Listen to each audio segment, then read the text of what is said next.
네, 2교시 시작합니다. 실수 문제가 되겠습니다. 실무 문제. 실무 문제가 70점 배점이고요. 그리고 문제가 이제 나오는 형식이 정해져 있는데, 기초정보관리에서, 기초정보관리, 그 다음에 이제 정기분 재무제표 수정하는 거, 세 문제에서 10점 배점이 되고 있고요. 그리고 일반전표 입력이 6문제, 18점이 배점이 되고 있습니다. 그리고 메인 매출 전표가 6문제, 그래서 역시 18점. 그리고 전표 수정하는 거, 오류가 발견돼서 뭐 전표 바꾸는 게 이제 2문제에서 6점. 그리고 결산 정리 사항이 3문제 9점. 그리고 장부 조회하는 게 3문제 9점. 이렇게 배점이 되어 있습니다.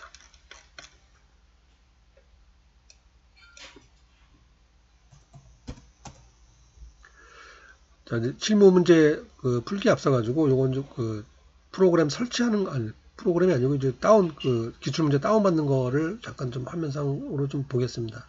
실제로 이제 여러분들 한번 하셔야 되니까 저도 이제 해야 되고요. 그래서 사전에 미리 제가 받아놓지를 않고 그냥 이렇게 해서 했습니다. 이거 한국세무사회예요.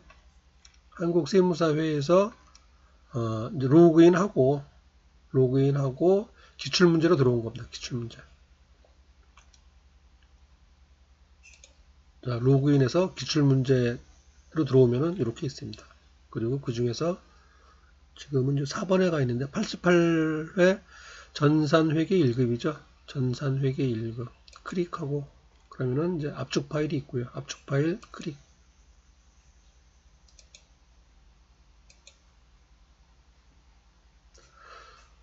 그리고 여러분이 이거 설치는 이렇게 이거 꼭 읽어보셔야 돼요. 그래서 일단 로그인 할 때 프로그램 이제 돌릴 때 여기에 들어가야 됩니다.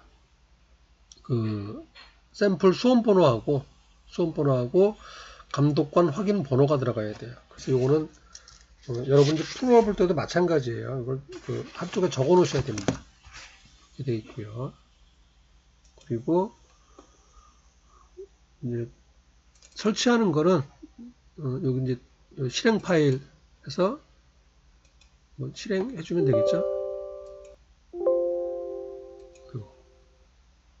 조금 전에 뭐 에러 메시지가 떴는데 뭐 정확한 그 이유까지는 모르겠습니다. 그는 하나, 둘, 셋, 넷, 다섯, 여섯, 일곱. 그리고 이름은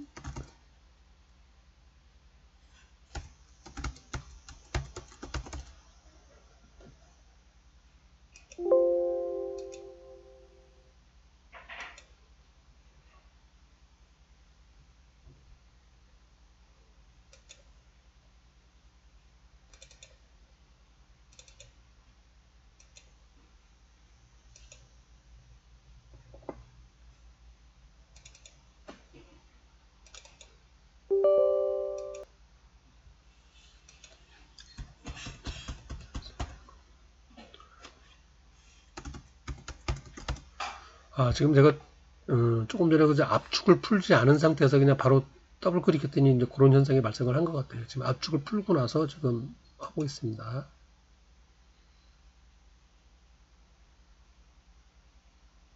그리고 당연히 이제 이 설치하는 컴퓨터에 K랩 프로그램이 깔려 있어야 됩니다. 그래야 이제 서로 연동이 되는 거겠죠. 이렇게 되고 유형 선택하고 감독관 확인 번호가 5237 그리고 로그인 해주게 되면은 이렇게 시험 문제가 이제 기출 문제가 이제 설치가 된 겁니다. 그래서 여기 보시면은 회사가 883번 주식회사 남일전자죠. 그래서 여러분 교재 이렇게 보시면은 남일전자 설치가 된 겁니다. 그래서 이제 요 문제에서 요구하는 대로 여기서 작업을 해주시면 되겠습니다. 작업을 하고 나서 아까 이제 1호 문제 풀었잖아요. 1호 문제는 답안 작성해서 뭐 이렇게 체크 하고요. 그리고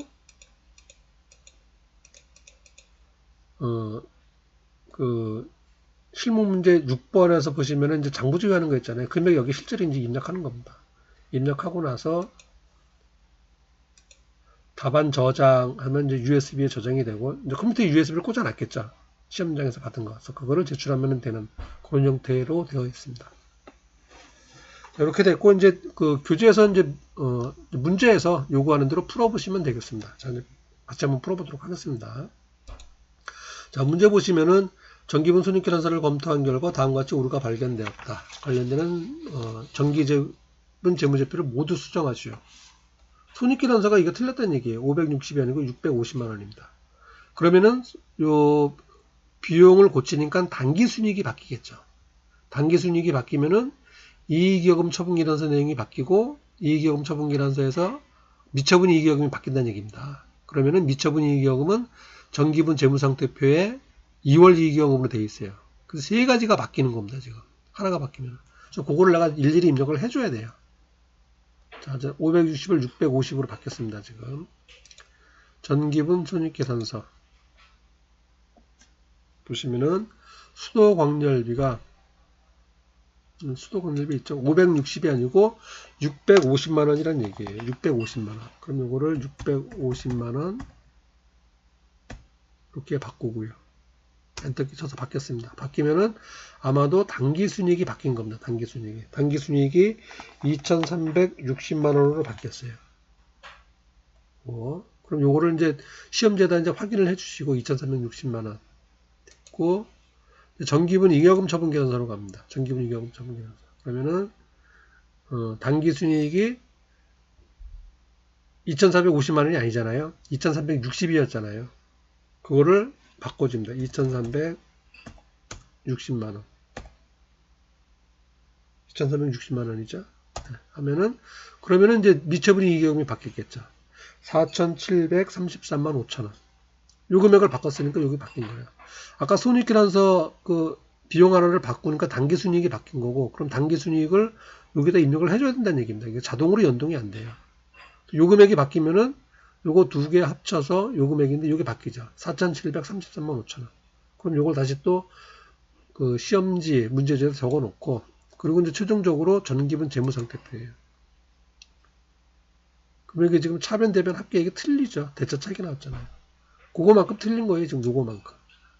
아까 우리가 그 560만 원을 650만 원으로 바꿨잖아요. 90만 원 올려줬습니다. 그거 틀린 거예요. 지금. 그래서 요것도 바꿔줍니다. 요것도 아까 그 잉여금 처분계산서에서 4,735만 원 그랬죠.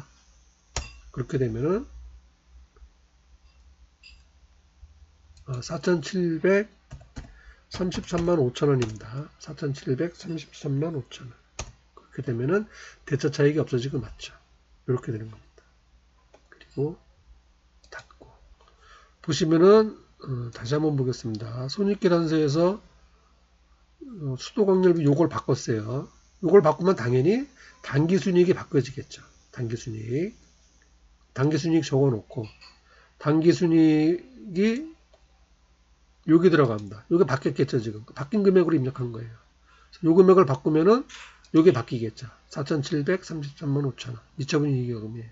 요게 어디로 가는 금액이냐면은 재무상태표로 들어가는 금액이에요. 재무상태표, 전기분 재무상태표 요 금액입니다. 만약에 이 항목 자체가 없다면 항목을 입력해 줘야 되는 거고요. 2월 이익여금 얼마.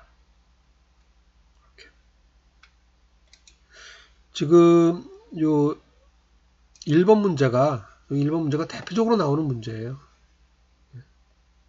그 금액 하나, 그 비용 하나만 바뀌면은 나머지가 연동돼서 바뀌는 거.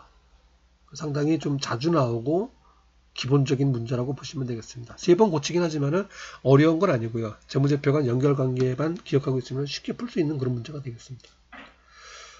다음 두 번째 아래 거래처를 거래처 등록 메뉴에 입력하시오. 이거는 메뉴가 거래처 등록이죠. 거래처 등록. 그래서 그냥 자료 보고 입력하는 겁니다. 자료 보고 입력하는 거. 요거는 생략을 하도록 할게요. 그냥 보고 입력하는 거니까.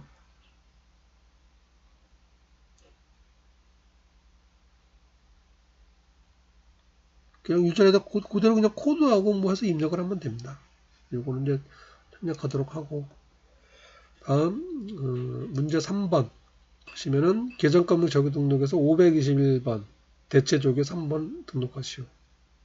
이거는 계정가물 및 적용 등록이죠. 그리고 521번이라 그랬으니까 521번 여기죠. 500번대에서 찾아주시면 되고요. 그리고 511번 운용생비 대체조교 있죠. 대체조교에서 조교 3번 입력하라고 쓴 거 그냥 그 자리에서 쓰고 입력하면 되죠. 이렇게 대체조교 3번에 공장 직원 일본 내염 예방 접종비 공장 직원 일본 뇌염 예방 접종비 엔터. 자, 엔터까지 꼭 치셔야 됩니다. 입력하고 나서 이렇게 되면 된 거죠.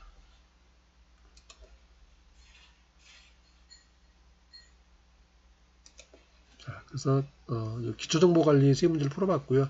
요거는 이제 보고 입력하는 거니까 어려운 건 없습니다.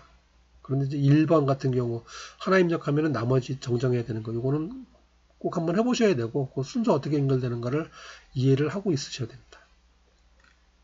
자, 됐고요.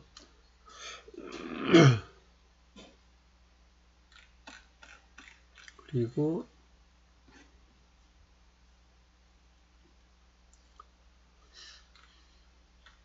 자, 큰 2번 문제 이제 일반 접배 입력하는 문제가 되겠습니다.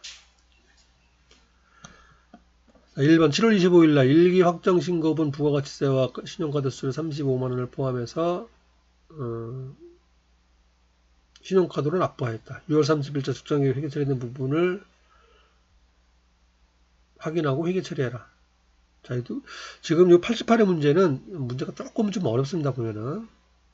근데 이제 좀 저희가 이제 공부하면서 그래도 좀 꼭 필요했던 부분들은 많이 들어가 있는 것 같아요. 자, 문제 보시면은 신용카드로 납부한 거예요. 뭘 납부했냐면은 일기 확정분 부가가치세하고 카드 수수료, 판매비와 관리되는 카드 수수료 35만 원을 신용카드로 납부한 겁니다. 카드 수수료는 그 미지급금이 되겠죠. 미지급금을 납부한 거고 그리고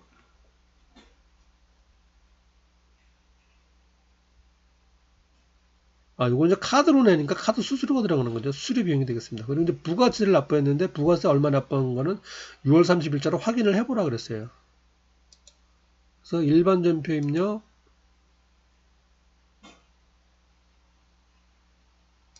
6월 30일자를 보면은 이렇게 회계 처리가 되어 있어요. 미지급 세금이 얼마냐면 3,500만 원이에요. 요거를 냈다는 얘기가 되겠죠. 그래서 요거를 이제 미리 한번 확인해 봐야 되고 우리가 날짜가 7월 25일이죠. 지금 문제에서 요거는 날짜가 7월 25일 날 이렇게 되고 차변에 아까 미지급 세금 있죠. 미지급 세금 요걸 납부를 한 거죠. 이거 얼마냐면은 3,500만 원. 아까 3,500만 원이었죠. 이거 하고 다시 또 차변에 수수료 비용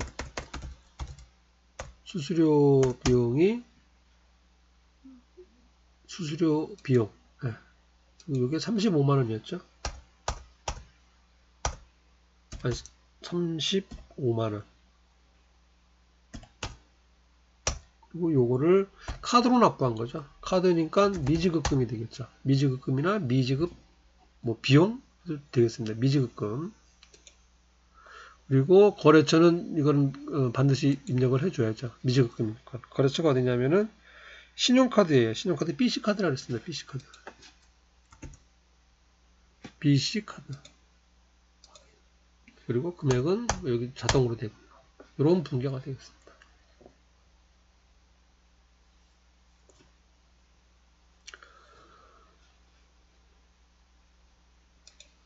자, 7월 25일 날 문제가 조금 좀 어렵다고 볼 수가 있겠습니다. 부가가치세 계상해 놓은 거 그리고 수수료 두 가지를 한꺼번에 납부한 거죠. 요거 이제 계상해 놓은 거는 확인을 해봐야 되고요. 자, 그리고 이제 8월 20일 날 당좌 채굴기를 맺고 있고 이건 초과한 상태다. 그리고 회사는 7월 20일에 외상으로 구입한 구입대금 1,800만 원을 수표를 받아서 지급했다. 이것도 한도의 금액이다. 지금 이제 이 문장이 좀 길고 좀 그래요. 근데 보시면 어쨌든 지금 거래는 뭐냐면은 기계장 외상으로 구입한 기계장 구입대금을 수표를 발행해서 지급했다 그랬죠. 그러니까 요거 미지급금이라고 되어 있겠죠. 미지급금을 수표를 발행해서 지급한 거예요. 근데 문제는 지금 당좌 예금이면 당좌 예금에서 빠져나가야 되는데 당좌 예금액을 초과한 상태입니다. 수표 발행액이. 그러니까 당좌 차월이라는 얘기죠. 그런데 어떤 계약 기간이 안 돼 있거나 금액을 초과하면 부도가 나는 거죠. 그런데 지금 이제 당연히 이거는 이제 당좌 예금, 당좌 계약 한도 내의 금액이다. 그러니까 당좌 차월로 처리하라는 얘기예요. 당좌 차월로. 그래서 분계가 어떻게 되냐면은 그냥 분계 입력을 한번 해볼까요? 8월 21일자죠. 일반 전표 입력. 8월 달이 되겠고요. 20일입니다. 그리고 미지급금 입력을 한 거죠. 차변에 미지급금. 미지급금이고. 자, 거래처는 생략을 할게요. 거래처는 반드시 입력을 해줘야 됩니다. 거래처는 주식회사 토지상사죠. 토지상사 입력을 해야 되고요. 그리고 금액이 1,800만원. 그리고 대변에 이게 당좌 차월이란 얘기예요. 당좌 차월. 당좌 차월. 또는 뭐 단기 차입금 그래도 됩니다. 이렇게 해주란 얘기예요. 이 당좌 차월도 이제 거래처가 들어가야 돼요. 이건 이제 은행이니까 당좌 차월라면 안 들어가도 되겠네요. 어쨌든 요 분계가 되겠습니다. 문장은 어려운데 어쨌든 미지급금 대변에 당좌 차월. 자, 그리고 이제 9월 10일 날 최대 주진 토지를 기증받았다. 공정가치 사익이다. 요건 입력하지 않고 이제 분계만 말씀을 드리겠습니다. 토지를 기증받았으니까 차변에 토지 그러죠. 차변에 토지. 그리고 여기 받는 거는 그 자산 수중 이익이랍니다. 자산 수중 이익. 그런 계정 과목이 있어요. 자산 수중 이익. 차변에 토지, 대변에 자산 수중 이익. 그렇게 입력을 하면 되겠습니다.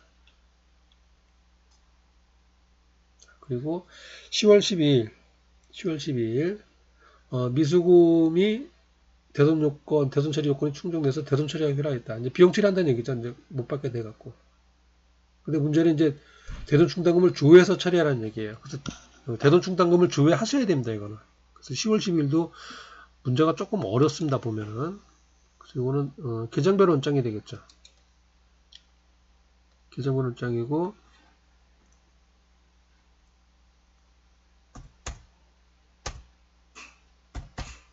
10월 12일이죠. 그리고 계정 과목이 지금 보시면 이제 미수금에 대한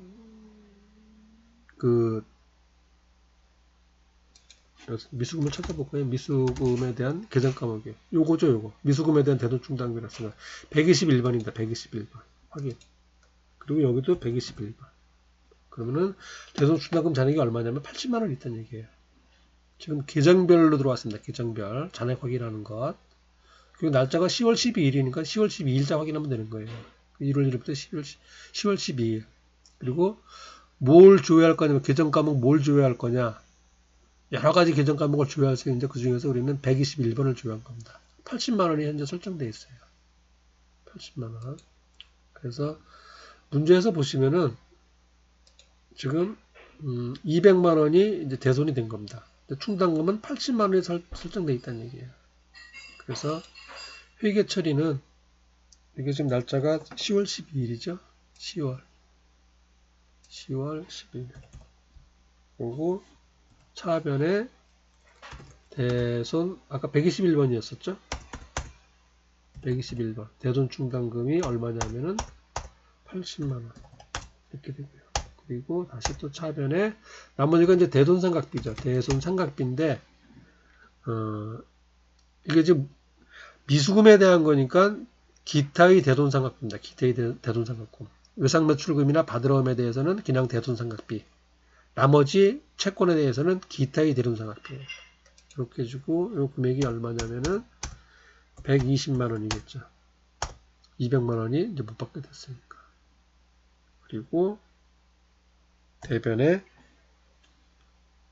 미수금이죠. 미수금 못 받게 된 거니까.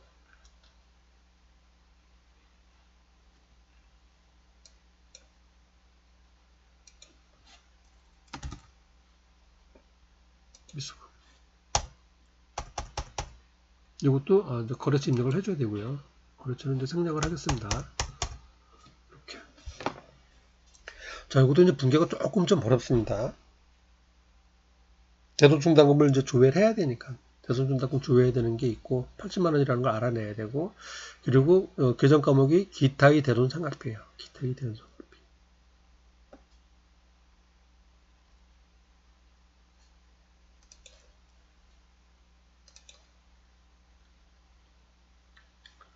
아, 11월 3일 날 보겠습니다. 대여금, 타인 발행, 수표를 발행해서 지급하였다.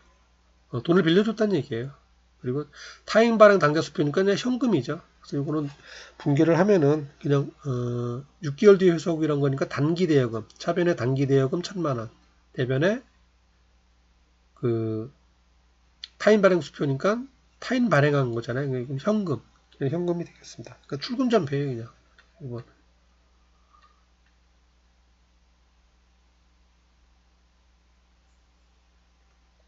그리고 6번 같은 경우도 이게 지금 그 문제가 조금 어렵습니다. 이것도 확정급여형 퇴직연금인데 이제 확정급여형 그러면은 요즘 이제 퇴직금을 그 연금 형태로 지급하게끔 그렇게 되어 있죠. 그래서 그냥 일시적으로 그냥 퇴직금을 줄 수도 있습니다. 그 종업원 수가 뭐 10명 미만이고 이제 조그마한 데는 그렇게 줄 수 있는데 10명 이상인 경우에는 이제 퇴직연금으로 지급을 해야 돼요. 근데 퇴직연금을 그 회사에서 지급하는 게 아니고 이거 이제 관여해주는 그 금융기관들이 있겠죠. 거기다 퇴직연금을 가입을 하는 거예요. 가입을 해서 본인이 얼마 내고 그 다음에 회사에서 얼마 부담하고 그런 형태로 되어 있습니다. 그리고 종업원은 퇴사를 하게 되면은 그거를 일시금으로 받을 수도 있고요. 그리고 이제 연금 형태로 매달 얼마씩 나눠서 받을 수도 있습니다. 그게 이제 퇴직연금 제도가 되겠습니다. 그중에서 이제 확정급여형이라고 있는데 확정급여형은 퇴직금 주는 게 이제 얼마가 확정이 돼 있는 거예요. 원래 이제 퇴직금은 기본적으로 최종 받는 저기죠. 연봉이죠, 연봉. 연봉의 12분의 1 그렇게 되어 있죠, 기본이. 그리고 그거를 이제 이제 그 금융회사에서 별도로 운영을 해갖고 수익이 나면 수익을 덧붙여서 받고 뭐 그런 형태가 되겠습니다. 수익이 이제 약간 손실이 나면은 또 그 손실은 본인이 손해 보는 거겠죠. 그 퇴직금을 이제 따로 맡겨서 운영을 한다는 얘기예요. 금융성국자가. 그렇게 해서 받는다는 얘기가 되겠습니다. 그래서 이제 어쨌든 금액을 확정해서 받는 거는 확정급여형이라고 그러고 금액이 확정되지 않고 혹시 이제 더 수익이 나면 더 받고 손실이 나면 덜 받고 하는 거는 확정기여형 그렇게 얘기합니다. 그렇게 되고 요거 이제 회계 처리가 그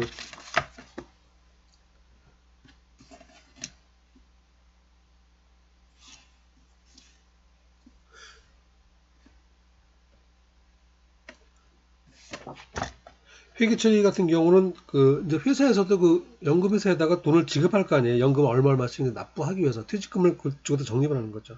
그럴 때는 퇴직연금 운용 자산 그렇게 해서 이제 기록을 하고요. 그리고 회사 자체 내부에는 퇴직급여 충당 부채 그렇게 해서 기록을 합니다. 그래서 이제 지금 요 문제 같은 경우는 예, 분계가 이제 조금 좀 어렵고 그런데 요거는 그냥 답만 일러주고 그냥 지나가도록 하겠습니다. 그래서 지금 이제 퇴직금 800만 원 준 거에 대해서는 차변에 그냥 퇴직급여 800만 원 그리고 대변에는 퇴직연금 미지급금 그렇게 됩니다. 퇴직연금 미지급금. 그래서 이거는 좀 구체적인 설명하려면 시간이 이제 꽤 걸리고 그러기 때문에 이거는 그렇게 해서 그냥 지나가도록 하겠습니다. 아니면은 뭐 차변에 퇴직급여 충당 부채, 대변에 퇴직연금 운용자산 그렇게 회계 처리해도 되고요. 그래서 이거는 이제 별도로 시간 내서 설명드려야 될 내용인데 전산회계 1급 범위가 벗어났기 때문에 별도로 제가 설명을 드리지 않았습니다. 요거 지금 88의 문제 보면은 6번 문제도 그렇고 아까 그 4번 문제 이것도 좀 그렇고 그리고 이제 1번 문제 그래서 이런 것들이 회계 처리가 조금 어렵게 그렇게 출제가 됐어요. 1번, 4번, 6번 같은 경우. 특히 6번 같은 경우는 이게 그 전산회계 1급 그 범위는 아닌데 이렇게 좀 어렵게 그 문제가 출제가 어쨌든 됐습니다. 그래서 일반 전표 6문제를 풀어봤고요. 다음은 매입 매출 전표. 이거는 좀 잠깐 쉬었다가 이어서 하도록 하겠습니다.